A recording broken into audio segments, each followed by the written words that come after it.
ہمارا یہ ایمان ہے کہ دنیا کی زندگی عارضی ہے اور امتحان کے لیے دی گئی ہے. یہ کامیابی اور ناکامی کا فیصلہ یہاں نہیں ہونا ہے، وہ جا کے آگے ہونا ہے. یہ یہاں پہ جو بھی حالات و واقعات سامنے آتے ہیں یا جو حادثات ہوتے ہیں وہ امتحان، بندہ مومن کا امتحان ہوتا ہے. یہ بنیادی بات ہے. یہ زندگی امتحان کے لیے ہے. کامیابی ناکامی کا فیصلہ آگے جا کے ہونا ہے. یوم یجمعکم لیوم الجمع، وہ جمع ہونے کا دن جس دن کے وہ تمہیں جمع کرے گا. ذالک یوم التغابن، ہار اور جیت کا دن وہ ہے. یہاں اگر کامیابی ہے تو بھی امتحان کے لیے اور ناکامی ہے تو بھی امتحان کے لیے. غزوہ بدر میں آپ کامیاب ہو گئے تو اس میں آپ کے شکر کی کیفیت کو دیکھا جائے گا، اور غزوہ احد میں جو ہے وہ دوسروں کی باری لگ گئی. تلک الایام نداولها بین الناس، اس میں بھی ایک امتحان ہے کہ اب مایوس ہو جاتے ہو، تھک جاتے ہو، ہار کے بیٹھ جاتے ہو، یا عزم نو کر کے کھڑے ہو جاتے ہو. تو ہر صورت امتحان کی ہے. کامیابی بھی امتحان کے لیے، ناکامی بھی امتحان کے لیے. اور یہ در حقیقت زندگی کا اصل مقصد یہ ہے. یہی آیت میں نے آپ کے سامنے رکھی تھی، الذی خلق الموت والحیات، وہی ہے جس نے یہ زندگی اور موت کا پھیر ڈالا ہے. اور کیوں ڈالا ہے؟ لیبلوکم ایکم احسن عملا، یعنی یہ سموتھ سیلنگ بھی تو ہو سکتی ہے نا، یہ اپس اینڈ ڈاؤنز نہ آتے، کبھی زندگی کبھی موت، کبھی دکھ کبھی غم اور کبھی خوشی. یہ نہ ہوتا. یہ اونچ نیچ کیوں آئی ہے اور یہ تغیر و تبدل کیوں ہوتا ہے؟ اس سے تمہیں وہ آزماتا ہے، جانچتا ہے، پرکھتا ہے، دیکھتا ہے کہ تم کتنے پانی میں ہو. یہی اصل امتحان ہے. اس امتحان کے لفظ کو ذہن میں رکھیں. اب ایک لفظ کو سمجھیں، وہ فتنے کا لفظ ہے. یاجوج ماجوج، فتنہ یاجوج ماجوج. دجال، فتنہ دجال. تو یہ اس کو ہم فتنہ کہتے ہیں. کس معنی میں کہتے ہیں؟ دیکھیں، یاجوج ماجوج کا فتنہ سمجھ میں آ گیا، دجال کا فتنہ سمجھ میں آ گیا. اب اس فتنے کے لفظ کو سمجھنے کے لیے یہ بھی سامنے رکھیں، انما اموالکم و اولادکم فتنہ، تمہارے مال اور تمہارے اولاد فتنہ ہے. تو اب فتنے کا لفظ کیا معلوم ہوگا؟ امتحان ہے. مال و اولاد جیسے امتحان ہے، ایسے ہی دجال کا بھی امتحان ہی آئے گا، اور ایسے ہی یاجوج و ماجوج کا بھی امتحان ہی آئے گا. اور دیکھیں، اب آپ ذرا پورے تاریخ کے تناظر میں دیکھیں پہلے لوگوں پر امتحانات کیسے آتے تھے. خود نبی صلی اللہ علیہ وسلم نے بیان کیا کہ جب صحابہ پر کچھ ظلم ہوئے، جسمانی تشدد ہوا، تو تھوڑا بے چینی ہوئی کہ اللہ کی مدد نہیں آ رہی. دل میں خیال یہ ہوگا، سوال اس طرح نہیں کیا کہ اللہ کی مدد کیوں نہیں آئی، سوال یوں کیا کہ اللہ کی مدد کب آئے گی. تو یعنی اللہ کے بارے میں اس طرح بدگمان ہونا تو بالکل ٹھیک نہیں. آئے گی، لازمی آئے گی. کیوں نہیں آئے کہ آئی، اس کے اندر ایک شک ہے، بدگمانی ہے. تو یہ سوال نہیں کیا کب آئے گی، یہ سوال کیا. لیکن اس کے اندر بھی جلد بازی کا عنصر موجود تھا. یعنی اس کے اندر اگر آپ اسے کھودیں اور اس کا تجزیہ کریں تو یہی ہے نا، ابھی کیوں نہیں آئی، ہمارے ساتھ یہ ہو گیا تو مدد کیوں نہیں آئی.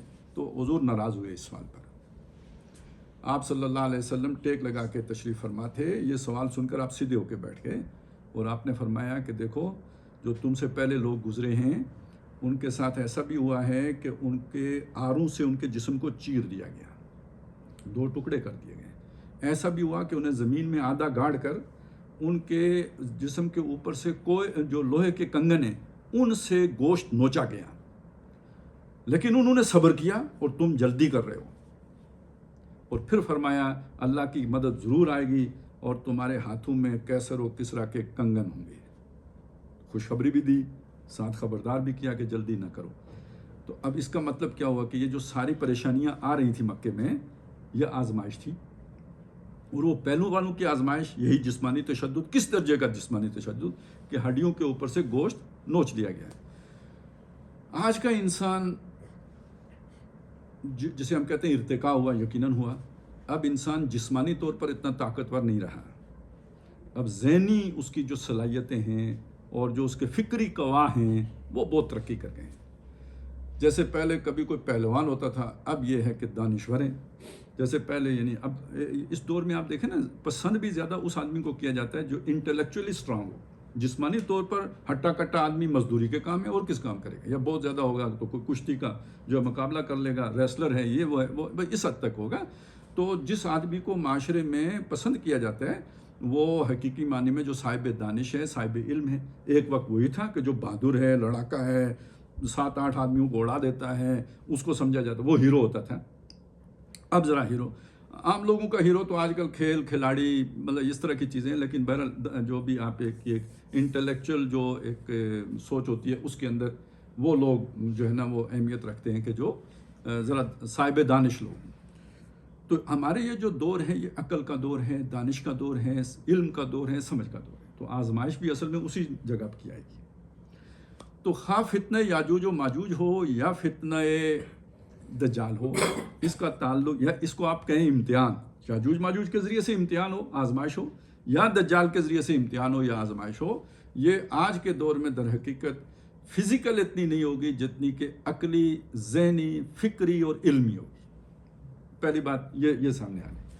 اچھا، اب آ جاتے ہیں ہم. میں نے جیسے آپ کے سامنے یاجوج ماجوج کا ذکر کیا، تو کچھ جو روایات میں دجال کا ذکر آیا ہے وہ اس کا بھی ایک خلاصہ آپ کے سامنے رکھتا ہوں. یہ جو دجال کا لفظ ہے پہلے اسے سمجھ لیں، یہ دجل سے بنا ہے. دجل کہتے ہیں فریب کو، اور دجال فریبی، مکار بھی آ جائے گا، اور اصل میں اس کا معنی ہوگا بیروپیا. دجل یعنی کسی چہرے کے اوپر چہرہ سجا لینا. آپ کا اصلیت اور ہے اور آپ نے ظاہر کچھ اور کیے.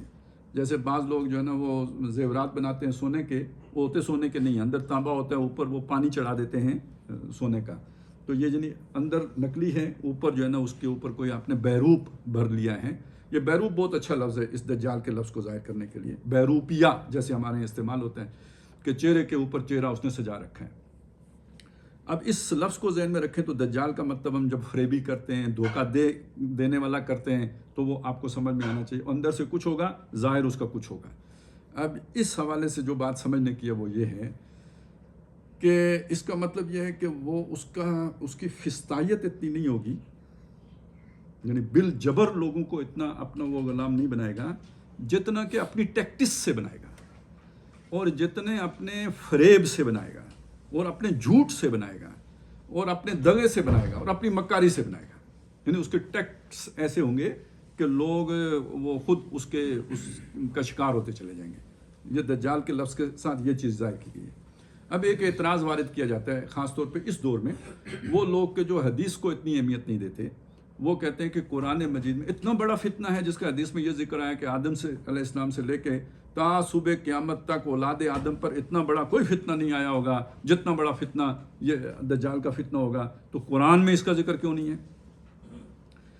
اب یہاں پہ یہ بات، یہ بظاہر یہ سوال بہت ویلڈ بنتا ہے، لیکن یہ کہ اگر آپ اسے ذرا تھوڑا سا ڈیپلی دیکھیں گے تو یہ بالکل ہی غیر متعلق سوال ہو جائے گا. کیوں؟ وجہ یہ ہے کہ دیکھیں، الفاظ اہم نہیں ہوتے، تصورات اہم ہوتے ہیں. میں اپنی بات دہرا رہا ہوں، الفاظ اہم نہیں ہوتے، تصورات اہم ہوتے ہیں. میں آپ کو ایک بات سمجھا رہا ہوں، اس کے لیے میں الفاظ استعمال کر رہا ہوں، میری ایک سوچ ہے. اگر میرے الفاظ ایسے ہیں کہ میں اپنی وہ سوچ آپ کے ذہن تک پہنچانے میں کامیاب ہوا ہوں تو میرے لفظوں کی سلیکشن ٹھیک ہے. لیکن اگر میں اپنی سوچ آپ تک نہیں پہنچا پا رہا تو میرے الفاظ کے انتخاب نے مجھے رسوا کیا، میں اپنی بات صحیح طرح آپ تک پہنچا نہیں سکا. تو اب آپ سوچیں، زیادہ اہمیت میری اس سوچ کی ہے جو میں آپ کو پہنچا رہا ہوں، یا ان الفاظ کی ہے جو میں ادا کر رہا ہوں؟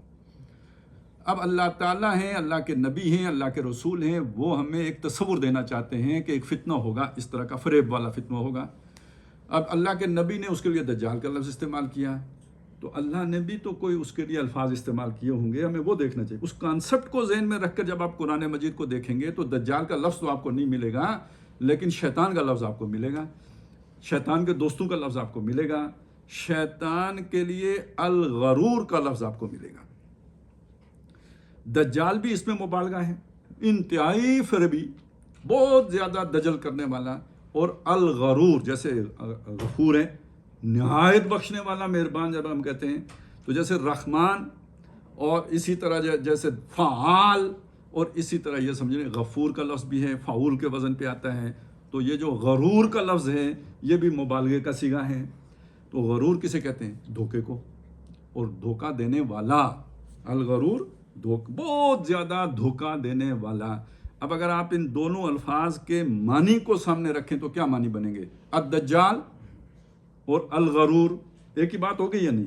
اب ذرا سمجھیں کہ شیطان دھوکہ کیسے دیتا ہے. میں چند مثالیں آپ کے سامنے رکھتا ہوں. آدم علیہ السلام کے پاس آیا، اللہ نے فرمایا تھا یہ آپ نے دانہ نہیں کھانا. اس نے آ کے ان کو سمجھایا کہ یہ دانہ کھانے میں آپ کو یہ فائدے ہیں. کیا یہ بتایا تھا کہ اس سے آپ کے مسلز بہت اسٹرانگ ہو جائیں گے؟ یا یہ بتایا تھا کہ اس کے نتیجے میں جو ہے نا آپ کے جو ہے نا بیویاں 10 ہو جائیں گی؟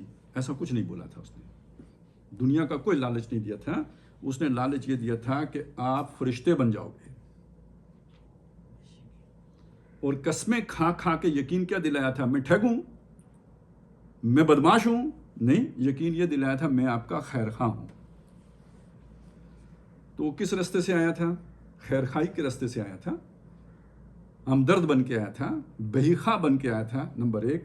اور نمبر دو یہ کہ نیکی کے رستے آیا تھا۔ اسے پتہ ہے یہ آدم ذات جو ہے نا، یہ خیر کے کام کے لیے تو کچھ کر سکتا ہے، شر کے لیے اس کے اندر فعالیت نہیں ہے۔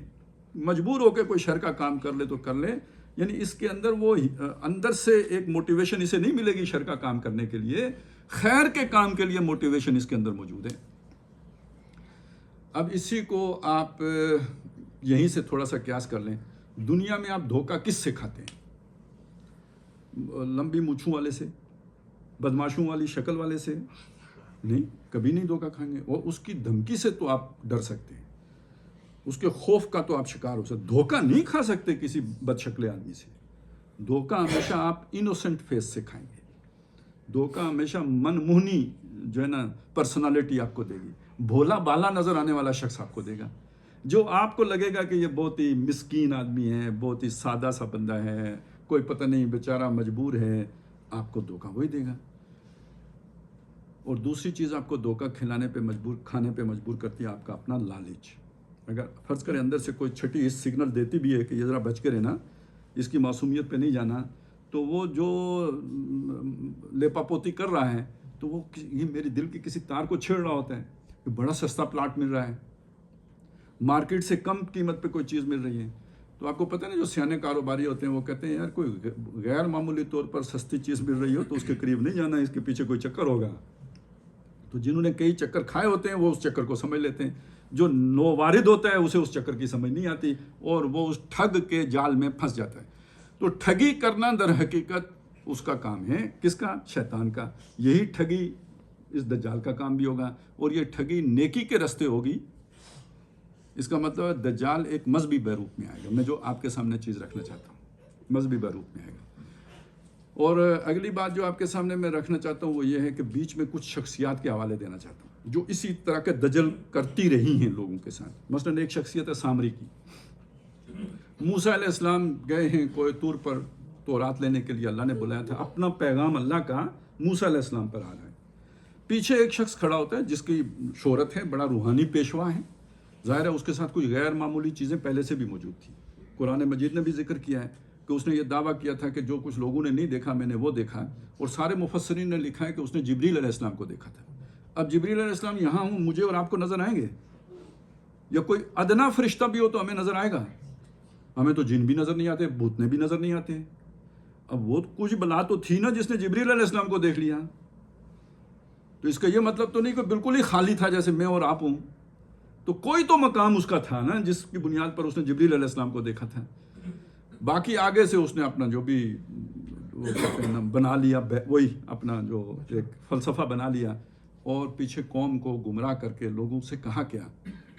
موسیٰ الہ کی جس الہ کی تلاش میں گیا ہے نا کوہ طور پر، موسیٰ کا الہ تو یہ، اور لوگوں کو ورگلا لیا، بہلا لیا۔ یہ لوگ جو اس کے پیچھے چلے تھے کوئی دنیاوی لالچ میں تو نہیں چلے تھے، نیکی کے لیے چلے تھے۔ ایسا ہی ایک کردار جو ہے وہ بلعم بن باورا کا ہے، وہ بھی بہت نیک، وہ اس کو مستجاب الدعوات تھا، وہ جو دعا کرے وہ قبول ہوتی تھی، لیکن تھا کتنا دشمن کہ آخر میں اللہ تعالیٰ نے اس کی زبان جو ہے نا وہ لٹکا دی تھی۔ وہ فَمَثَلُهُ كَمَثَلِ الْكَلْبِ، جو جس کے وہ سورہ اعراف میں جس کا آخر میں ذکر آتا ہے۔ اسی طرح اب آپ سمجھیں کہ جو علماء یہود تھے، نیکوکار تھے، اچھے لوگ تھے، نبی صلی اللہ علیہ وسلم سے پہلے لوگ انہی سے رہنمائی لیا کرتے تھے، لیکن جب محمد رسول اللہ صلی اللہ علیہ وسلم کی بعثت ہوئی ہے تو اس کے بعد انہی کو قرآن مجید نے شیاطین سے تعبیر کیا ہے۔ وَإِذَا خَلَوْا إِلَىٰ شَيَاطِینِهِمْ، جب یہ اپنے شیطانوں کے ساتھ خلوت میں ہوتے ہیں۔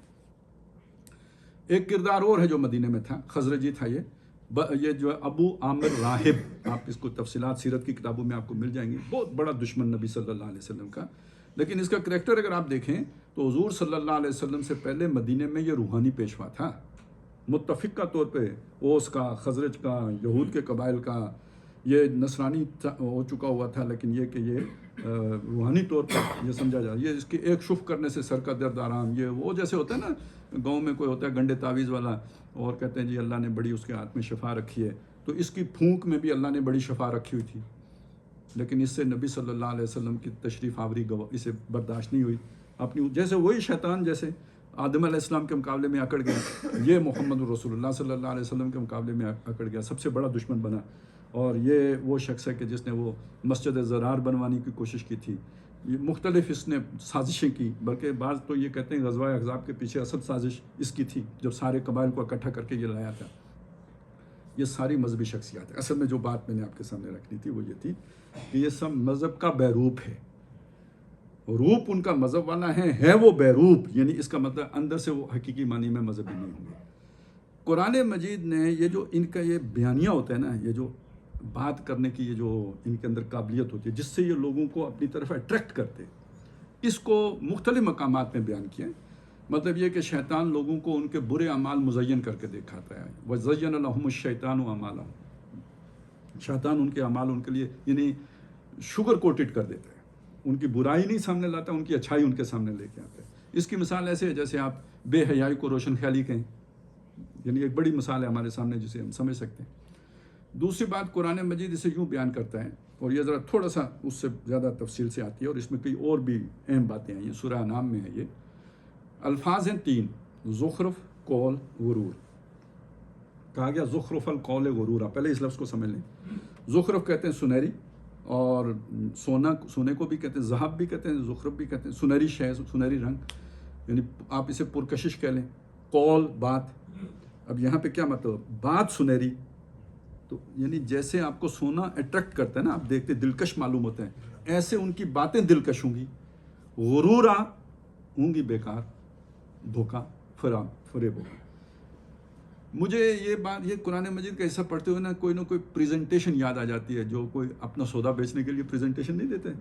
تو مطلب آپ سمجھ سکتے ہیں میری بات کو، میں کیا کہنا چاہ رہا ہوں، کہ جس نے کوئی دوائی بیچنی ہے، کوئی اس طرح کے چاہے، وہ جس طرح کے آ کے پورا ایک لیکچر آپ کے سامنے رکھے گا. پریزنٹ کرنا، یعنی آپ کا سودا تو بکے گا ہی آپ کی پریزنٹیشن کے اوپر. تو اسی طرح وہ جو شیطان نے سودا بیچا تھا آدم علیہ السلام کے آگے، اور جو سامری نے سودا بیچا تھا بنی اسرائیل کے آگے، یہ ہے زخرف القول، ہے دھوکا. زخرف القول غرورا. اچھا، یہ سیکھتے کہاں سے ہیں؟ یہ ہے وہ بات جو یہاں نئی آئی ہے، جو دوسری جگہ پہ آپ کو نہیں ملے گی. فرمایا، دیکھیں، اب ایک وہ نبی موسیٰ علیہ السلام تھے جو کتاب لے کے آ رہے تھے. ایک سامری تھا جس نے اپنا نیریٹو بنا لیا تھا، جو گمراہی پر استوار تھا. اب آپ دیکھیں کہ اس کے مقابلے میں، یعنی ایک کلام اللہ ہے اور دوسرا اس کے مقابلے میں شیطان کا کلام ہے.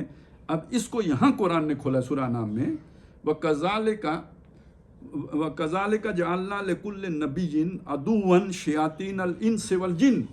اسی طرح ہم نے ہر نبی کے مقابلے میں اس کے دشمن کھڑے کر دیے، جو جنوں میں سے بھی تھے، جنوں میں سے شیطان، اور انسانوں میں سے بھی شیطان تھے جو ان کے مقابلے میں کھڑے کر دیے. اب ایک بات تو وہاں آ گئی تھی سورہ بقرہ میں، علماء کو شیاطین کہا تھا، یہود کے علماء کو. اب یہاں پھر آ گیا جنوں میں سے بھی شیطان ہوتے ہیں اور انسانوں میں سے بھی شیطان ہوتے ہیں، اور ان شیطانوں کو نبی کا دشمن بنا کے کھڑا کر دیا ہے. دونوں مختلف سپیشیز سے، لیکن نبی کی دشمنی میں دونوں مشترک ہو گئے. اگلی بات کیا؟ یوخی بعضهم الی بعض، بعض کی طرف وحی کرتے ہیں.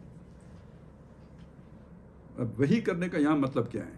یہ وہ والی وحی نہیں ہے جو جبریل محمد رسول اللہ صلی اللہ علیہ وسلم پہ کر رہے ہیں. یہاں لفظی معنوں میں آئے گی اشارہ کرنا، کوئی بات دل میں ڈال دینا، خیال کا پیدا ہو جانا، وسوسہ پیدا کر دینا، کوئی تصور دے دینا، کوئی تخیل دے دینا، اس تخیل کو الفاظ دے دینا. یہ نہیں شاعر استعمال کرتے آمد ہو رہی ہے، آورد ہے اور آمد ہے، دو اصطلاحیں استعمال ہوتی ہیں. تو آمد کیا ہے؟ آتے ہیں غیب سے، یہ مضامی خیال میں مضمون ہے، کوئی نہیں آ رہا تو غیب سے آ رہا ہے. تو جب غیب سے آ رہا ہے، تو جیسے خواب غیب سے آ رہا ہوتے ہیں، وہ ہم اپنی مرضی سے تو نہیں دیکھ رہے ہوتے، اپنی شعور سے تو نہیں دیکھ رہے ہوتے. تو خواب کے بارے میں یہ بات ہم سب کو معلوم ہے نا، وہ شیطان کی طرف سے بھی ہو سکتا ہے، رحمان کی طرف سے بھی ہو سکتے ہیں. تو جو خیال آ رہا ہے اس کی بھی سورسز تو یہ دونوں ہی ہو سکتی ہیں. تو وہ خیال شیطان، جن وہی کرتے ہیں شیطان انسانوں کی طرف، یعنی نبی کے مقابلے میں جو انسان کھڑے ہو کے اپنا نیریٹو بنا رہے ہوتے ہیں، اس نبی کی بات کو، اس کے پیغام کو، اس کے کلام کو رد کرنے کے لیے اس کے پیچھے شیاطین ہوتے ہیں. دیکھیں، یہ چیزیں ہم عام طور پر نہیں سمجھتے، نہیں جانتے، لیکن یہ حقیقت ہے. اصل دشمن شیطان ہے. وہ نیریٹو بلڈنگ کا کام یا نیریٹو کریشن کا کام وہ کر رہا ہوتا ہے. اور دنیا میں جو شیاطین اس کے دوست ہوتے ہیں ان کو وہی کر رہا ہوتا ہے، اور یہ جو خوبصورت انداز گفتگو ہے یہ وہ عطا کر رہا ہوتا ہے۔ سورہ بنی اسرائیل میں شیطان کے بارے میں جب اس نے کہا نا مجھے اجازت دیجیے میں ان کو گمراہ کروں گا، اللہ نے کہا فاستفزز من استطعت منهم بصوتک واجلب علیہم بخیلک ورجلک وشارکہم فی الاموال والاولاد، جاؤ اجازت ہے تمہیں، جاؤ انہیں گمراہ کرو۔ کیسے کیسے؟ بصوتک، اپنی آواز سے گمراہ کرو۔ یار ہم سنتے ہیں جب کہ موسیقی روح کی غذا ہے، ہمیں قرآن بتاتا ہے روح کی غذا قرآن ہے، تو یہ کیا بات ہوئی جی؟ پھر ہم سنتے ہیں کہ کوئی کہتا ہے فلانے کے گلے میں بھگوان بولتا ہے، آپ سوچیں بھگوان بولے گا یا شیطان بولے گا؟ یہ اٹریکشن ہے جو خود بخود ہوتی ہے کسی اچھی آواز کی طرف، لیکن اس آواز کے پیچھے ہے کون یہ ہم نہیں جان رہے ہوتے۔ تو ان سنہری باتوں کو سمجھیں جو اٹریکٹ کرتی ہیں آپ کو اپنی طرف، لیکن ہے اس کے اندر آپ کے لیے خرابی، اور ہے اس کے اندر وہ سارا شیطانی جو وساوس کا سلسلہ، اگرچہ کہ وہ فلسفے بن کے آ رہے ہوں، اگرچہ کہ وہ بہت بڑی جو ہے نا دانش کا پہاڑ بن کے آ رہا ہوں، تھیسس بن کے آ رہے ہوں، لیکن ہے اس کے پیچھے یہ چیز۔ اب اس کو ذرا ایک شخصیت جو قرآن مجید نے تصوراتی شخصیت ہی سمجھ لیں، ویسے تو مفسرین نے ایک شخص کا نام بھی لکھا ہے، لیکن یہ اس سارے کے اس میں ایک مثال کے طور پر سورہ بقرہ میں ایک شخص کا ذکر آتا ہے۔ فرمایا وَمِنَ النَّاسِ مَن يُعْجِبُكَ قَوْلُهُ فِي الْحَيَاةِ الدُّنْيَا، دنیا میں، دنیا کی زندگی میں بعض لوگ ایسے بھی ہوتے ہیں کہ جن کی بات آپ کو بہت بھاتی ہے، جو دنیا کے معاملات میں وہ بات کر رہے ہوتے ہیں۔ وَيُشْهِدُ اللَّهَ عَلَى مَا فِي قَلْبِهِ، اور وہ بات کرتے ہوئے اللہ تعالیٰ کو اپنے دل کے اوپر گواہ بھی کر رہے ہوتے ہیں، یعنی جو بات میں کر رہا ہوں بڑے خلوص سے کر رہا ہوں، بڑے اخلاص سے کر رہا ہوں، بڑی ہمدردی سے کر رہا ہوں، بڑی بے اخائی سے کر رہا ہوں، آپ کا بڑا میں مخلص ہوں، اور اللہ گواہ ہے اس کے اوپر۔ وَمِنَ النَّاسِ مَن يُعْجِبُكَ قَوْلُهُ فِي الْحَيَاةِ الدُّنْيَا وَيُشْهِدُ اللَّهَ عَلَى مَا فِي قَلْبِهِ۔ اب اللہ یہ تو اللہ نے نریٹ کیا نا اس کی کیفیت کو، اب اللہ کا کومنٹ کیا ہے؟ وَهُوَ أَلَدُّ الْخِصَامِ، وہ سخت مخالف ہے، دشمن ہے، اس کی ظاہری چکنی چپڑی باتوں پر مت آؤ۔ یہ عام قسم کا منافق نہیں ہے، یہ اسپیشلائزڈ منافق ہے۔ اس کو اب یہ منافق کا لفظ آ گیا تو منافق بھی دو قسم کے تھے مدینے میں۔ ایک منافق وہ تھے جنہیں نبی صلی اللہ علیہ وسلم ان کی بات کرنے کے انداز سے پہچانتے تھے، وَلَتَعْرِفَنَّهُمْ فِي لَحْنِ الْقَوْلِ، آپ ان کے بات کرنے کے ڈھب سے انہیں پہچان لیتے ہیں۔ لیکن ایک منافق وہ ہیں جن کا سورہ توبہ میں ذکر آیا ہے، لا تعلمہم، اے نبی آپ انہیں نہیں جانتے، نحن نعلمہم، صرف ہم انہیں جانتے ہیں۔ تو اصل میں نفاق کا مطلب کیا ہے؟ آپ اپنی باطنی کیفیت کے اوپر پردہ ڈالتے ہیں۔ اب پردہ ڈالنے کے لیے آپ اپنی ایک ظاہری پرسنالٹی کو شیپ کرتے ہیں۔ جو بندہ اتنا باصلاحیت نہیں ہے تو وہ اس کی شیپنگ کا پتہ لگ جائے گا کہ یہ اصل میں کیا ہے اور اوپر سے کیا ہے، لیکن ایک انتہائی کائیاں آدمی، گہرا آدمی، جسے ہم کہتے ہیں بڑا میسنا ہے، تو جو یہ اسپیشلائزڈ بندہ، تو وہ تو پھر اللہ ہی جانے اس کے دل میں کیا، اوپر سے وہ ساری جو پروٹوکولز ہیں دین کے وہ پورے کر رہا ہوگا، پکڑائی کہیں سے بھی نہیں دے جائے گا۔ تو فرمایا وہ بھی منافق ہیں جن کو آپ جانتے ہی نہیں، ان میں سے یہ بھی ہے۔ وَمِنَ النَّاسِ مَن يُعْجِبُكَ قَوْلُهُ فِي الْحَيَاةِ الدُّنْيَا وَيُشْهِدُ اللَّهَ عَلَى مَا فِي قَلْبِهِ وَهُوَ أَلَدُّ الْخِصَامِ، سخت دشمن ہے یہ۔ وَإِذَا تَوَلَّىٰ، اب یہ تولا کے دو معنی ممکن ہیں، تین بھی کر لیں، کیونکہ یہ جو واللہ یولی ہے یا تولا ہے، اس میں یعنی ولایت اور ولی کا لفظ اسی سے بنا ہے، اسی سے والی کا لفظ بنا ہے، گورنر جو کسی صوبے کا ہوتا ہے، اور اسی سے اقتدار کا لفظ بھی بنا ہے، والی سے وہ ہونا، اور اسی سے اختیار کا لفظ بھی بنا ہے۔ یہ سارے ذہن میں رکھیں تو اچھا اسی سے ایک معنی اور بھی بنتا ہے، مڑنا، ٹرن کرنا، آپ چلتے چلتے مڑ گئے، یو ٹرن لے لیا، یہ بھی آیا ہے قرآن، یعنی اولیاء کا لفظ، وَمَن يَتَوَلَّهُم مِّنكُم، یہ سارے ذہن میں رکھیں تو اذا تولا کے تین معنی ممکن ہیں۔ جب وہ محفل میں یہ باتیں کر کے واپس جاتا ہے، ایک معنی یہ ہو جائے گا۔ دوسرا معنی یہ ہوگا کہ جب اسے اختیار ملتا ہے، اقتدار ملتا ہے، کوئی صاحب حیثیت ہوتا ہے، ابھی تو اس کی گنجے کو ناخن نہیں ہے نا، تو اس لیے یہ چکنی چپڑی باتیں کر رہا ہے۔ تو دوسرا معنی یہ ہو سکتا ہے جب اس کے ہاتھ میں واقعی کوئی اقتدار آتا ہے، اور تیسرا معنی یہ، اگر آپ اسے فاصلے پہ رکھیں اس بچھو سے محفوظ رہیں گے، اگر اس سے دوستی کر لیں، قریب آ گیا تو ڈنگ مارے گا، وہ دوستی والا مفہوم بھی ذہن میں رکھیں نا، جتنا اسے دور رکھیں اتنا اچھا ہے. تو یہ 3 معنی ذہن میں رکھ کر اب اس کا ترجمہ کہیں. اذا تولا، جب وہ دوست بن جائے، یا یہ کہ جب وہ موڑ کے جائے، یا یہ کہ جب اسے اقتدار مل جائے. سعی فی الارض، زمین میں وہ بھاگ دوڑ کرتا ہے، یعنی اب وہ اس کوشش میں لگ جاتا ہے لیفسد فیہا، تاکہ زمین میں بگاڑ پیدا کرے، ویہلک الحرث والنسل، اور کھیتی کو یعنی کاروبار بھی برباد کرے، اس میں بھی فساد پیدا کرے، نسل میں بھی فساد پیدا کرے. اب اسے ذرا ذہن میں رکھیں.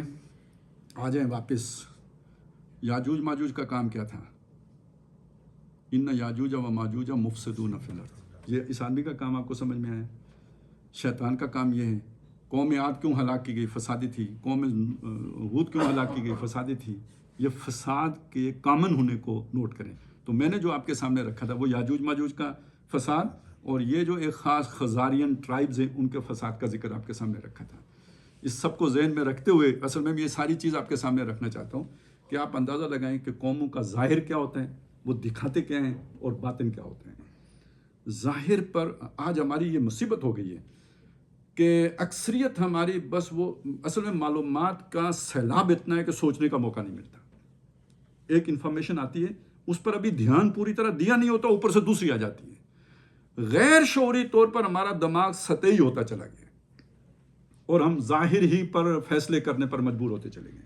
اسے قرآن کہتا ہے یعلمون ظاہرا من الحیات الدنیا. یہ دنیا کی زندگی کے بھی بس ظاہر کو جانتے ہیں، اس کی تہہ میں پہنچنے سے بے خبر ہو گئے. نتیجہ کیا نکلا کہ ہمیں ٹھگ کی ٹھگی کا نہیں پتہ لگتا، اپنے دشمن کی دشمنی کا نہیں پتہ لگتا. اوپر سے نئے نئے فلسفے ایسے آ گئے ہیں کہ جس میں اب لبرلزم ہے، ہیومینٹی کا تصور ہے، سب ہیومن ہیں، ہیومن بھی انسانیت ہے. تو یہ تقسیم کیوں کرتے ہو؟ یہ عیسائی ہے، یہ یہودی ہے، یہ ہندو ہے، یہ شیطان ہے، یہ مسلمان ہے، سب انسان ہیں اور آدم کی اولاد ہیں، برابری ہونی چاہیے. دیکھیں نا مدر ٹریسا کتنی اچھی تھی، عبدالستار ایدھی کتنے اچھے تھے. اب یہ سبق جو ہے یہ آپ کو کس چیز سے دور کر لے؟ دیکھیے یہ سارے حسین باتیں، ان میں سے کوئی بری بات نہیں ہے. آپ کیسے کہیں گے ان میں سے کوئی بری بات ہے؟ تو کیا فرشتہ بننا بری بات تھی جو شیطان نے آ کے آدم علیہ السلام سے کہا تھا کہ بن جاؤ؟ وہ بھی بری بات نہیں تھی. اس طرح آپ کے سامنے فلسفے آتے ہیں. ہائر انٹلیکچوئل لیول پر پورے فلسفے آئیں گے، درمیانے لیول کے اوپر بیانیے اور نیریٹیوز آئیں گی، عوامی سطح کے اوپر نعرے اور سلوگنز آئیں گے اور ماڈلز آئیں گے. عبدالستار ایدھی ایک ماڈل ہے، مدر ٹریسا ایک ماڈل ہے. ماڈل آئیں گے کیونکہ لوگ اتنے باتوں کو، نیریٹیوز کو ان کو نہیں جانتے ہوتے. لیکن جو لوگ تھوڑے پڑھے لکھے ہیں ان کے لیے نیریٹیوز کو فائٹ کریں گے. جھوٹ بولو اور اتنا بولو کہ دنیا ماننے پہ مجبور ہو جائیں. اور جو انٹلیکچوئل ہیں ان کے لیے پھر یہ کہ فلاسفیز آئیں گی، لیکن سب ہوں گی اسی طرح کی. یہ ساری وہ چیزیں، زخرف القول غرور، یہ چیز اب میں سمجھانا جو چیز چاہ رہا تھا وہ یہ ہے. تو ساری آزمائش کس کی ہے؟ عقل کی آزمائش ہے، فہم کی آزمائش ہے. اور اس عقل کی آزمائش، اگر عقل کو آپ قرآن مجید سے اور اللہ کے کلام سے علیحدہ کر دیں، وہ جو کتاب موسیٰ لے کر آئے تھے اس کے بغیر سامری آپ کے قابو نہیں آئے گا.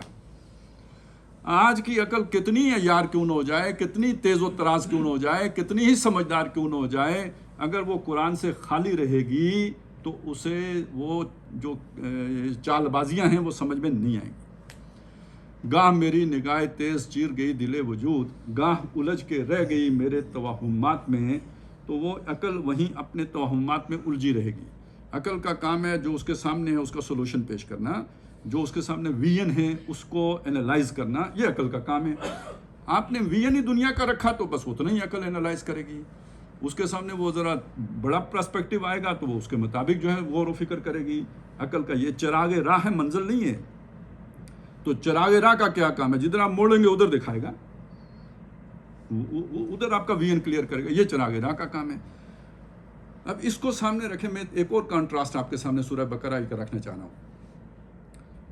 یہودی کے بیان میں یہ بات آئی ہے کہ جب آپ ان کے سامنے آیا وہ رسول، جاءہم رسول من عند اللہ ہے، جس کو وہ جانتے تھے، اچھی طرح جانتے تھے، تو انہوں نے اپنی ہی کتاب کو پیٹھ کے پیچھے پھینک دیا.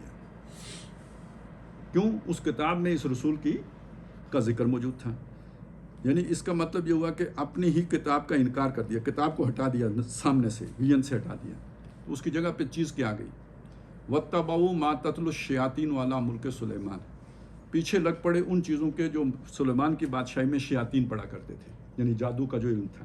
اس کا مطلب اسپرچولیٹی، روحانیت، اگر اللہ کی طرف سے نہیں یہ فورس آ رہی ہوگی تو شیطان کی طرف سے آ ہی رہی ہوگی، خلا نہیں ہوگا۔ اچھا، اس کو اگر اور یقین کرنا چاہتے تو اس بات سے یقین کر لیں کہ اللہ نے، یہ حدیث میں تو خود آیا نا، جب دل اللہ کی یاد سے غافل ہوتا ہے، خالی ہوتا ہے، تو شیطان تھوتھنی لگا کے اپنے وسوسے شروع کر دیتا ہے۔ تو ایسا نہیں کہ آپ کا دل بیرونی اثرات سے لا تعلق ہو کے بالکل کسی آئسولیشن میں ہو، نہیں، اس پر واردات ہو رہی ہوتی ہے۔ وہ واردات اگر اللہ کی طرف سے نہیں ہوگی، یعنی ذکر اللہ نہیں ہوگا، تو اس کی جگہ پر یہ سارا کچھ آ جائے گا۔ نتیجہ کیا نکلے گا؟ ایک لفظ آتا ہے جی، دل پر مور ہو جاتی ہے۔ مور ہو جاتی ہے یعنی وہ والی کمیونیکیشن جام ہو جاتی ہے۔ آج کل کمیونیکیشن جام ہونے کا سلسلہ ہے نا، تو یعنی اللہ والی کمیونیکیشن جام ہو گئی۔ جب جام ہو گئی تو دل یک رخا ہو گیا۔ اس یک رخے کے لفظ کو سمجھ لیں، یہی دجالیت ہے نا، ایک سائڈ کو دیکھنا اور دوسری سائڈ کو نہ دیکھنا، ایک آنکھ کا کھلا ہونا اور ایک آنکھ کا بند ہونا۔ میں ان حدیثوں کی نفی نہیں کر رہا جس میں دجال کی اس آنکھ کا ذکر ہے، میں اصل میں اس کو ایک استعارے کے طور پر آپ کے سامنے رکھ کر اپنی کیفیت آپ کے سامنے رکھ رہا ہوں۔ اگر میری دنیا کی آنکھ کھلی ہوئی ہے اور دین کی آنکھ بند ہے، ایک درجے کا کانا میں بھی تو ہوں نا۔ اور دنیا کی آنکھ کیوں کھلی ہے؟ دنیا فتنہ، فتنے کا کیا معنی؟ امتحان۔ امتحان کیا ہے؟ جیسے میں نے آپ کو بتایا، انما اموالکم و اولادکم فتنہ۔ اب آ جائیں ان روایات پر جو دجال سے متعلق ہیں۔ ایک بات یہ بتائی گئی کہ انتہائی غیر معمولی قابلیت کا حامل ہوگا وہ شخص جو دجال ہوگا۔ آپ دیکھیں نا، وہ مردے کو زندہ کرے گا، یہ کام تو یعنی وہ لوگوں کے سامنے کرے گا۔ ایک بات یہ بھی آتی ہے کہ جو لوگ مر چکے ہوں گے وہ ان کو لا کے سامنے کھڑا کر دے گا۔ روایات میں ہے کہ ایک شخص جو اسے نہیں مانے گا وہ کہے گا میرا رب تو آسمانوں پہ رہتا ہے، تو کیا بلا ہے جو آ گئی ہے؟ وہ کہتا ہے میں تمہارے اگر باپ دادا کو زندہ کر کے لے آؤں اور انہیں تمہارے سے ہم کلام کر دوں، پھر تم میری بات مانے گا؟ تو وہ کہے گا ہاں۔ تو سچ مچ اس کے باپ دادا جو ہے نا وہ اس کے سامنے آ جائیں گے، باتیں کریں گے، پرانی باتیں بھی اسے یاد کرائیں گے۔ لیکن حدیث میں یہ بھی بتایا گیا ہے کہ وہ اس کے باپ دادا نہیں ہوں گے، وہ اس کے ساتھ شیاطین ہوں گے، وہ اس کے ساتھ شیاطین ہوں گے جو اس کے ماں باپ کے روپ میں آ جائیں گے۔ اور چونکہ وہ ان ساری باتوں سے واقف ہوں گے اس لیے وہ اسے سنا دیں گے، اور وہ یہ سمجھے گا کہ میرے باپ دادا تھے، وہ ہوں گے نہیں۔ آج اگر جو لوگ ویسٹ سے کچھ واقف ہیں نا، جو شیطانی سوسائٹیاں ہیں، تو وہاں روح حاضر کرنے کا کام بھی ہوتا ہے، مرے ہوئے ماں باپ سے ملاقات کا کام شروع ہو چکا ہوا ہے۔ اس کے بارے میں یہ بھی آتا ہے کہ ایک آدمی کو درمیان سے کاٹے گا، علیحدہ علیحدہ کر دے گا حصے، درمیان میں چلے گا، پھر جوڑے گا اور وہ زندہ ہو جائے گا۔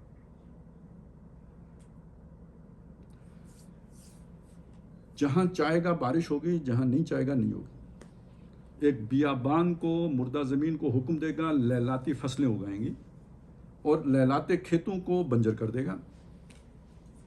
اس کے ساتھ جنت بھی ہوگی، دوزخ بھی ہوگی۔ جسے چاہے گا، جو اسے مانے گا اسے اپنی جنت لے جائے گا، جو اسے نہیں مانے گا اسے اپنی دوزخ میں ڈالے گا۔ ساتھ حدیث میں یہ بھی آیا ہے، یاد رکھنا اس کی جو جنت ہے وہ حقیقت میں دوزخ ہے، اور اس کی جو دوزخ ہے وہ حقیقت میں جنت ہے۔ وہی امتحان ذہن میں رکھیں۔ دجال بھی امتحان کے لیے آئے گا۔ اور اب آپ سوچیں، پتہ نہیں آپ کو میری یہ بات اچھی لگے گی یا نہیں، ہم سارے دنیا کو جنتی بنانے کے چکر میں ہیں یا نہیں؟ لگزوریس لائف، کوالٹی لائف۔ اور یہ جو برین ڈرین ہو رہا ہے، ہمارے بہترین دماغ جو ویسٹ کو جا رہے ہیں، تو کیا جیسے حضرت یوسف علیہ السلام مصر گئے تھے اس لیے جا رہے ہیں وہاں پہ کہ ارن کرنے کے لیے جا رہے ہیں؟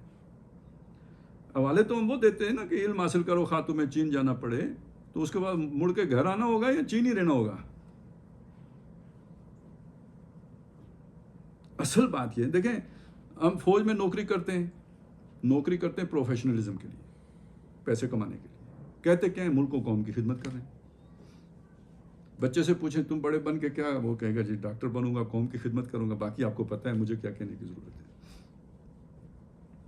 یہ ہم کس کو دھوکہ دے رہے ہیں؟ اپنے آپ کو دھوکہ دے رہے ہوتے ہیں۔ اصل مسئلہ تو یہ ہے، تو باہر ہم کیوں جا رہے ہوتے ہیں؟ اچھا انسان بننے کے لیے یا اچھی زندگی بسر کرنے کے لیے؟ انسانیت سے کوئی، بلکہ اکثر جو باہر سے واپس آتے ہیں نا ان کے اندر اتنے اعلیٰ اخلاق نہیں ہوتے، وہ ادھر بہت اچھے قانون پسند شہری ہوتے ہیں، پاکستان اترتے ہی ان کی اصلیت ظاہر ہونا شروع ہو جاتی ہے۔ تو بنیادی بات تو یہ ہے کوالٹی لائف، اور وہ کہتے بھی ہیں کہ جی وہاں پہ جو سہولتیں ہیں آپ لوگ ان کا تصور نہیں کر سکتے۔ تو بس یہ جنت ہے نا، یہ دنیا کو جنت بنانے کی سوچ بن گئی ہے، وہ کس کے پاس ہے؟ اب آپ کو اپنا فیملی سٹرکچر توڑنا پڑے گا، اپنے بچوں کا مستقبل داؤ پہ لگا، ایمان کا دھیلا ہو آپ کو کیا ہے، آپ کے گھر کیا جو ہے نا وہ طوفان برپا ہوگا اس کی آپ کو کوئی فکر نہیں، خود آپ کے کریکٹر کے ساتھ کیا ہونا ہے اس کی کوئی پرواہ نہیں، لیکن یہ کہ یہ وسائل ہیں، یہ وہاں پہ خوبیاں ہیں، یہ باقی بلائیاں ہیں، اس کی خیر ہے۔ یہ ویسے ریجڈ مولوی ہیں جو ہمیں تنگ کرتے رہتے ہیں ان باتوں پر، یہی سوچ بن جاتی ہے نا پھر۔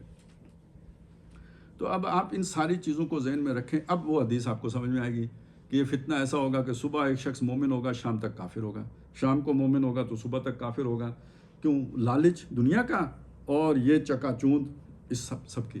مجھے یاد سوچ آ رہی تھی کہ یہ لطیفہ بھی آپ کو سناؤں، یعنی وہ جو دجل ہے اس کے اعتبار سے بات سمجھنی بہت آسان ہو جائے گی۔ ہے لطیفہ یہ کہ وہ کوئی بندہ تھا، وہ مر گیا، تو اللہ تعالیٰ نے فرشتوں سے کہا کہ اس کو جنت بھی دکھا دو، دوزخ بھی دکھا دو، پھر اس سے پوچھ لو اس نے کدھر جانا ہے۔ تو اسے جب دوزخ دکھائی گئی تو اس میں بڑا ہلا گلا تھا، موسیقی، ناچ گانا، مطلب بہت ماحول بنا ہوا تھا، دلکش ماحول۔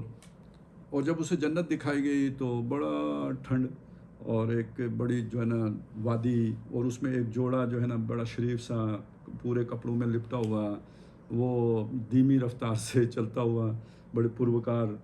تو اس نے کہا یار مجھے ادھر دوزخ میں ڈال دو، ادھر ایک تو رش بھی کوئی نہیں ہے، بندے بھی کم ہیں اور ماحول بھی ٹھنڈا ٹھنڈا ہے، تو وہ ذرا ادھر اللہ گلا ٹھیک ہے ادھر ڈال دو۔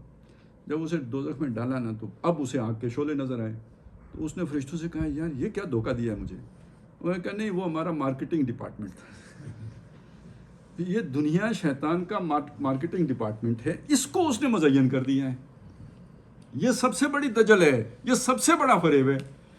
اب وہ آیتیں سنیں، وَمَا الْحَيَاةُ الدُّنْيَا إِلَّا مَتَاعُ الْغُرُورِ، غرور یہ دھوکے کا سامان ہے، وہ غرور ہے، شیطان الغرور، یہ دنیا غرور، یہ خود دھوکہ ہے۔ تو وہ شیطان آپ کو دھوکے میں مبتلا کرنے کے لیے اس دنیا کو ذریعہ بنائے گا۔ میں نہ سائنس کا مخالف ہوں نہ ٹیکنالوجی کا مخالف ہوں، لیکن دیکھیے کوئی انسان آنکھوں کا مخالف ہو سکتا ہے؟ نہیں ہو سکتا، لیکن آنکھوں کے ذریعے سے وہ گناہگار ہو سکتا ہے یا نہیں ہو سکتا؟ کوئی انسان زبان کا مخالف ہو سکتا ہے؟ نہیں ہو سکتا، لیکن زبان کے ذریعے سے وہ دوزخ میں جا سکتا ہے یا نہیں جا سکتا؟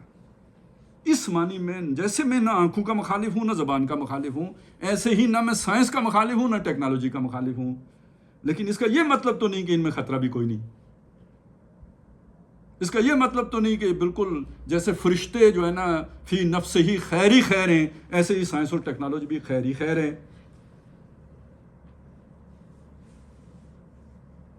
یہ سائنس اور ٹیکنالوجی نے انسان کو اس قابل بنا دیا کہ شداد نے کیا جنت بنائی تھی، یہ سچ مچ جنت بنانے کے قریب پہنچ گیا۔ اس سائنس اور ٹیکنالوجی نے انسان کو اس قابل بنا دیا ہے کہ یہ ایک ایسا انسان بنا لے، اب یہ میں آپ کو گستاخی نہ لگے، فزیکل باڈی والا انسان، ایک کامل انسان کی بات نہیں کر رہا ہوں، وہ تو اللہ نے بنایا محمد رسول اللہ کو صلی اللہ علیہ وسلم، لیکن فزیکلی مینٹلی ایک ایسا انسان بنا لے کہ جیسا اللہ نے بھی نہیں بنایا ابھی تک۔ کیا کہنا چاہتا ہوں؟ ڈی این اے ٹیکنالوجی، جو ڈی این اے انجینئرنگ پروگرام، اگر آپ اس طرح کی گائے بنا سکتے ہیں کہ جو 60 کلو دودھ دے، 100 کلو دودھ دے، تو آدمی بھی تو کسی کو فزیکلی اسٹرانگ بندہ بنا سکتے ہیں یا نہیں بنا سکتے؟ جو لوگ یہ اس سائنس سے وابستہ ہیں آپ ان سے ذرا بیٹھ کے سمجھیں کہ یہ کیا ہے، اور مختلف جو جانوروں پہ تجربات کیے گئے ہیں اس کے نتیجے میں کیا اس کے حاصلات ہیں، یہ خود ایک پورا مضمون ہے D N a technology. Us D N a technology کے ساتھ آپ ایڈ کریں آرٹیفیشل انٹیلیجنس، کوئی تھوڑا سا کھیل کے دیکھیں، آپ کے موبائل پہ ایپ آپ اپلوڈ کریں، وہ جو مفت والی آرٹیفیشل انٹیلیجنس، اس کے ساتھ ذرا کھیل کے دیکھیں، اس کو الٹے سیدھے سوال کریں اور دیکھیں آپ کو کیسے جواب دیتی ہے، اور وہ تھوڑا اس سے پوچھ کے دیکھیں انسانوں کے بارے میں تمہارا کیا حال ہے، تمہاری سب سے بڑی خواہش کیا ہے. آپ ذرا یہ چیزیں اس کے ساتھ ایکسپلور کریں، آپ کو عجیب عجیب جوابات وہاں سے آئیں گے. وہ یہ چاہتے، مطلب وہ جو روبوٹس بنائے ہیں، جو آرٹیفیشلی انٹیلیجنس ہیں، وہ انسانوں سے آزاد ہونا چاہتے ہیں. ان کے اندر بھی آزادی کا مادہ پیدا ہو رہا ہے. اب ذرا تصور کریں، اب فرض کریں ایک ایسا انسان وجود میں آ جاتا ہے آرٹیفیشل انٹیلیجنس کی مدد سے، کہ جس کے دماغ میں فیڈ ہو تمام کتب احادیث، تمام کتب فقہ، تمام تفاسیر. اس کے لیے کیا ممکن ہے؟ آپ نے ایک دفعہ اس کے سامنے سوال رکھنا ہے، اس نے ٹھا ٹھا ٹھا ٹھا سارے جواب دے دیں. یہ آرٹیفیشل انٹیلیجنس کے ذریعے سے ممکن ہو گیا ہے. نہیں، اب ساتھ اس کے سائنس بھی فیڈ کر دیں، اس کے دماغ میں وہ بھی ڈال دیں، اس کا جو ہے نا سارا ڈیٹا جو ابھی پچھلے دنوں مرا ہے، وہ جو ٹیڑھا میڑا سا تھا، تو کیا نام تھا، اسٹیفن ہاکنس، اس کا دماغ بھی ڈال دیں اس کے اندر، ساری انفارمیشن ڈیٹا ڈال دیں اس کے اندر. کیا مشکل ہے؟ ادھر سے آپ اسے سپر مین بنا دیں ڈی این اے سے، نہ وہ بیمار ہو، نہ اسے تکلیف ہو، مطلب نہ وہ تھکے. یہ جو سپر مین کا لفظ آیا ہے میرے ذہن پہ، اس تصور کو ذرا ذہن میں رکھیں، اور دجال کے تصور کو لے کے آئیں، اور جو احادیث میں اس کا ذکر آیا ہے. یہ دونوں چیزیں بالکل آمنے سامنے آ کے آپ کو، یعنی بالکل ان میں اشتراک نظر آئے گا. اور ویسے آپ اگر چاہیں اس کی روحانیت بھی ہوگی، اسپرچولیٹی بھی ہوگی. وہ جس کی بھینس کے اوپر ہاتھ پھیرے گا نا، وہ اگر 14 کلو دودھ دے رہی تھی تو اس کے بعد 28 کلو دینا شروع کر دے. اب اس ہاتھ کے اندر بھی کچھ سائنسی جو ہے نا کرشمہ ہوگا، ٹیکنالوجی کا کرشمہ ہوگا. کچھ ہاتھ پھیرنے کا مطلب یہ بھی ہو سکتا ہے، اور کوئی دوائی دے گا یہ بھی ہو سکتا ہے. اسی طرح وہ جو کھیتی باڑی والا معاملہ ہوگا. آپ ذرا سوچیں، آج سعودی عرب گندم میں خود کفیل ہو گیا ہے، تو کس چیز کی مدد سے ہوا ہے؟ اسی سائنس اور ٹیکنالوجی کی مدد سے ہوا ہے. عرب جو صحرا ہے، وہاں پہ پھول کھلکھلا مرغزار بن گیا ہے، تو کس کی وجہ سے ہوا ہے؟ اس سائنس اور ٹیکنالوجی کی وجہ سے ہوا ہے. یہ ساری چیز آپ ذہن میں رکھ کر اس سپر مین کے تصور کو ذہن میں لائیں، اور جو ہے ڈی این اے پلس آرٹیفیشل انٹیلیجنس سے ایک بنی ہوئی شخصیت، اس کا آپ تصور کریں.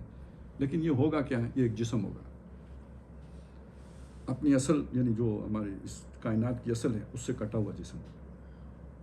میں نے نبی صلی اللہ علیہ وسلم کو علیحدہ کیوں کیا تھا؟ آپ کے بارے میں یہ بات کہی جاتی ہے، آپ امتناع نظیر ہیں، یعنی آپ جیسی کوئی شخصیت اب دنیا میں دوبارہ پیدا نہیں ہوگی. آپ اپنی مثال آپ ہیں، انسان کامل ہیں جناب محمد رسول اللہ صلی اللہ علیہ وسلم.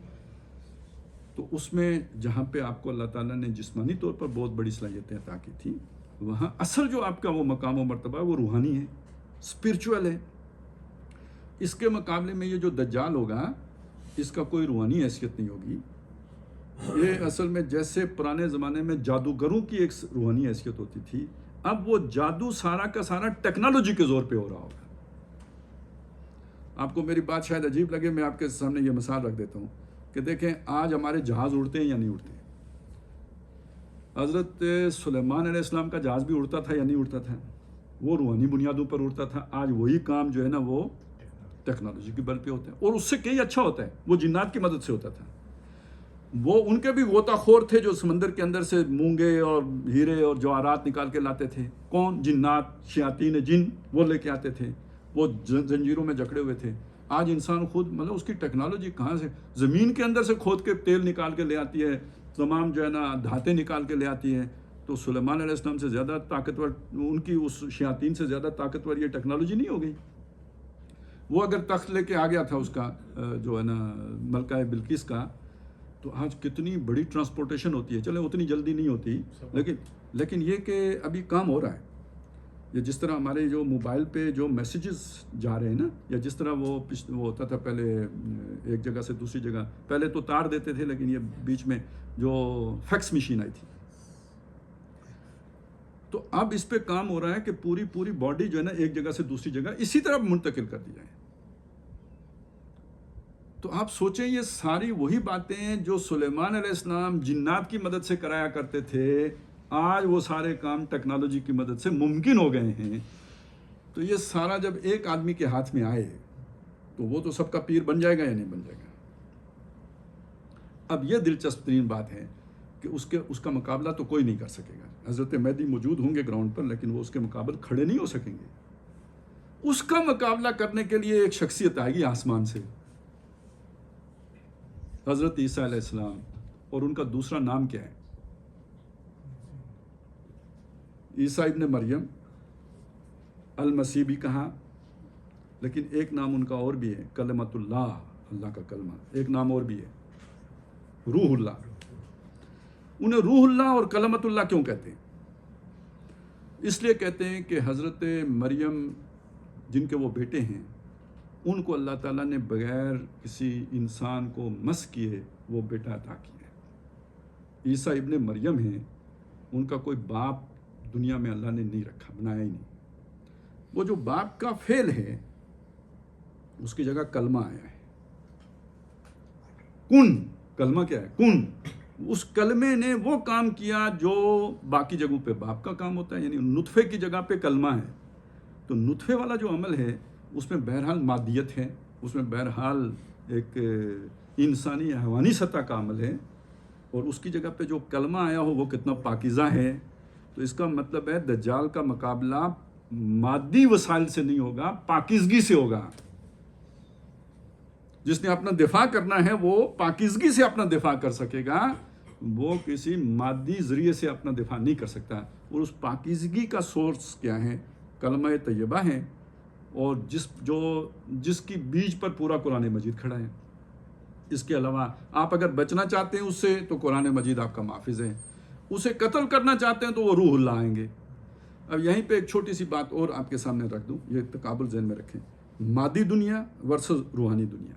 اس کا اللہ تعالیٰ نے، چلیں دنیا میں فزکس میں یہ بات مانی جاتی ہے کہ یہ جو کائنات ہے یہ سالمات کا مجموعہ، پارٹیکلز جنہیں کہتے ہیں، مختلف پارٹیکلز ملتے رہتے ہیں، نئے بھی مل جاتے ہیں۔ ابھی تازہ ترین وہ جو ہگس بوسان، جو 2 سائنسدان تھے، انہوں نے کوئی پارٹیکل دریافت کیا ہے جو دماغ کی طرح کائنات میں کام کرتا ہے۔ کوئی نئی چیز ہوتی ہے وہ آتا ہے اور مختلف چیزوں کو جوڑ کے پھر چلا جاتا ہے۔ اللہ کو تو نہیں مانتے لیکن اس پارٹیکل کو مانتے ہیں جو آ کے یہ کام کر کے پھر غائب ہو جاتا ہے، ہر وقت موجود نہیں رہتا، ایک پارٹیکل ہے۔ اس کا اردو میں ترجمہ کیا ہوگا؟ سالمہ یا سالمات، پارٹیکلز سالمات۔ اس کے مقابلے میں جو روحانی لفظ آئے گا نا وہ کلمہ ہے، اور اس کی جمع ہوگی کلمات، یعنی سالمات ورسز کلمات۔ سورہ کہف ہے جس کے بارے میں یہ آتا ہے کہ یہ دجال سے پناہ دینے والی صورت ہے، اور اس کی خاص طور پہ شروع کی 10 آیات اور آخر کی 10 آیات کا ذکر ہے۔ وہ جو سیکنڈ لاسٹ آیت ہے اس کی وہ کیا ہے؟ قُلْ لَوْ كَانَ الْبَحْرُ مِدَادًا لِكَلِمَاتِ رَبِّي لَنَفِدَ الْبَحْرُ قَبْلَ أَن تَنفِدَ كَلِمَاتُ رَبِّي وَلَوْ جِئْنَا بِمِثْلِهِ مَدَدًا۔ ایک چیز آپ کو نظر آ رہی ہے وہ سالمات ہیں، ایک چیز آپ کو نظر نہیں آ رہی وہ کلمات ہیں۔ ہر سالمے کے پیچھے ایک کلمہ کھڑا ہے، وہ اس کن کے ذریعے سے وجود میں آیا ہے۔ اگر یہ مان لو تو دونوں آنکھیں کھلی ہیں، اگر اس سالمے کو مانو پیچھے کلمے کو نہ مانو تو ایک آنکھ بند ہو گئی ہے۔ یہ دجال کی یہ والی آنکھ، کلمے والی آنکھ بند ہوگی، اور اس کے تمام ماننے والوں کی بھی کلمے کی آنکھ بند ہوگی۔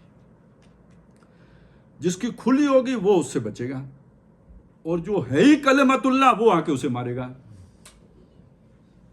جو وجود ہی ایک اللہ کے کلمے سے آئے ہیں، اور جو ایک روحانی مجسم روحانی وجود ہے، وہ اس کے ذریعے سے وہ مرے گا۔ تو اس اعتبار سے جو چیز ہماری سمجھ میں آتی ہے، اصل میں جو میں اہمیت آپ کے سامنے اجاگر کر رہا ہوں، یہ ایک فتنہ ہے اور امتحان ہے۔ وہ امتحان ہماری سمجھ کا ہے اور ہماری فہم کا ہے، اور ہماری سمجھ اور ہماری فہم کو درست رکھنے والی چیز، ہمارے دل کو درست رکھنے والی چیز اللہ کا کلام ہے، کلمت اللہ ہے، کلام اللہ ہے۔ اس کے ساتھ جڑے رہیں گے تو شیطان، شیاطین، دجال، دجالون، کذابون، ان سب کے مقابلے میں ہمیں ویژن ملتا رہے گا۔ اور اگر اس کے ساتھ نہیں جڑیں گے ہمارے دل کے اوپر مور ہو جائے گی، اور مور ہو جائے گی تو ہم ان کے جو یہ چکنی چپڑی باتیں ہیں، گنڈے دار باتیں ہیں، جو ان کے پھندے میں پھنس جائیں گے۔ اب یہ جو بات ہے نا کہ یہ جو کلام اللہ ہے اور یہ جو دل کی ان کیفیات کا ذکر آتا ہے، تو علامہ اقبال نے تھوڑا سا اس کا نقشہ کھینچا ہے کہ جذبہ قرآن زیغمی ربائی است۔ اگر قرآن نہ ہو تو ایک آدمی کا پوٹینشل اگر شعر کا ہو تو بس ایک لومڑ بن کے رہ جاتا ہے، چالاک، عیار، مکار۔ جذبہ قرآن زیغمی ربائی است، فقر قرآن اصل شہنشاہی است۔ اگر قرآن آپ کے اندر جائے اور اس کے نتیجے میں دنیا سے بے اعتنائی آپ کے اندر پیدا ہو جائے، اس کا یہ مطلب نہیں کہ آپ کو دنیا سے ترک دنیا ہے، یہ نہیں مطلب. بے اعتنائی کا مطلب یہ ہے تو ٹھیک ہے، نہیں ہے تو بھی خیر ہے، جو ہے وہ اس پہ شکر، جو نہیں ہے اس کی تمنا نہیں ہے، یہ بے اعتنائی ہے. تو اسے کہا یہ فقر قرآن. فقر قرآن اصل شہنشاہی ہے. آپ کے اندر سے خواہش ختم ہو گئی، لالچ ختم ہو گئی. اصل میں لالچ چیز ہے تو وہ آپ کو شکار کرتا ہے، تو وہ لالچ اگر آپ کے اندر سے ختم ہو گئی، آپ شہنشاہ ہو. ایک شہنشاہ ہے، اس نے ابھی ایک کشمیر فتح کرنا ہے، تو وہ تو ابھی ضرورت مند ہے، اس کی تو ابھی احتیاج باقی ہے. اس نے ایک ملک پر قبضہ کر لیا، ابھی دوسرے پر اس نے قبضہ کرنا ہے، اس کی پلاننگ کرنی ہے، منصوبہ بنانا ہے. دوسرا گدڑی میں بیٹھا ہوا ہے اور اسے کسی اور شے کی چنتا نہیں ہے. اصل شہنشاہ تو یہ ہے. فقر قرآن اصل شہنشاہی است. فقر قرآن اختلاط ذکر و فکر. یہ جو قرآن سے فقیری پیدا ہوتی ہے، یہ دو چیزوں کے مجموعے کا نام ہے. ایک قرآن کی کثرت کے ساتھ تلاوت کرنا، ذکر اور فکر. دوسرا اس پر تدبر کرنا، غور کرنا، سمجھنے کی کوشش کرنا. فقر قرآن اختلاط ذکر و فکر. فکر کامل نہ دیدم جز بذکر. میں نے پوری، دیکھیں اقبال کہہ رہے ہیں، اقبال نے دنیا دیکھی ہے اور تمام جو اس وقت کے علوم ہیں ان میں جلا ہے. اقبال خود اس نے کہا کہ میں اس آگ میں ڈالا گیا ہوں مثل خلیل. یہ جو علوم میں حاضر ہیں ان کی تپش میں نے محسوس کی ہے. یہ میرے نظریے کو چیلنج کر رہے تھے، میرے ایمان کو چیلنج کر رہے تھے، تو میں اس آگ میں ڈالا گیا ہوں مثل خلیل. وہ جب کہہ رہا ہے فکر کامل نہ دیدم جز بذکر، میں نے پوری دنیا میں کسی کی فکر کو کامل نہیں دیکھا اگر اس کے ساتھ یہ قرآن شامل نہیں تھا، ذکر شامل نہیں تھا. تو اس کا مطلب ہماری پناہ گاہ اللہ کی کتاب ہوئی. حاصل پھر یہ بنا. تو اب میں نے آپ کے سامنے ایک تو اس یاجوج ماجوج کے فتنے کا ذکر کیا تھا، دوسرا اب یہ آ گیا فتنہ دجال. فتنہ دجال کا جو یہ میں نے جس تاریخی تناظر میں آئے گا اس کا بھی ذکر نہیں کیا. میں نے صرف آپ کے سامنے اس کا ایک تعارف یا ایک اس کا تصور وہ آپ کے سامنے عرض کیا ہے. اور جس تاریخی تناظر میں آئے گا وہ انشاءاللہ تعالی ہم اگلی نشست میں اس پر گفتگو کریں گے. اقول قولی ھذا واستغفر اللہ لی ولکم ولسائر المسلمین والمسلمات.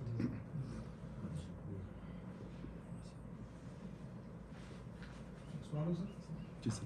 السلام علیکم. جی وعلیکم السلام. ڈاکٹر حاتم جان، آپ کا بہت بہت شکریہ.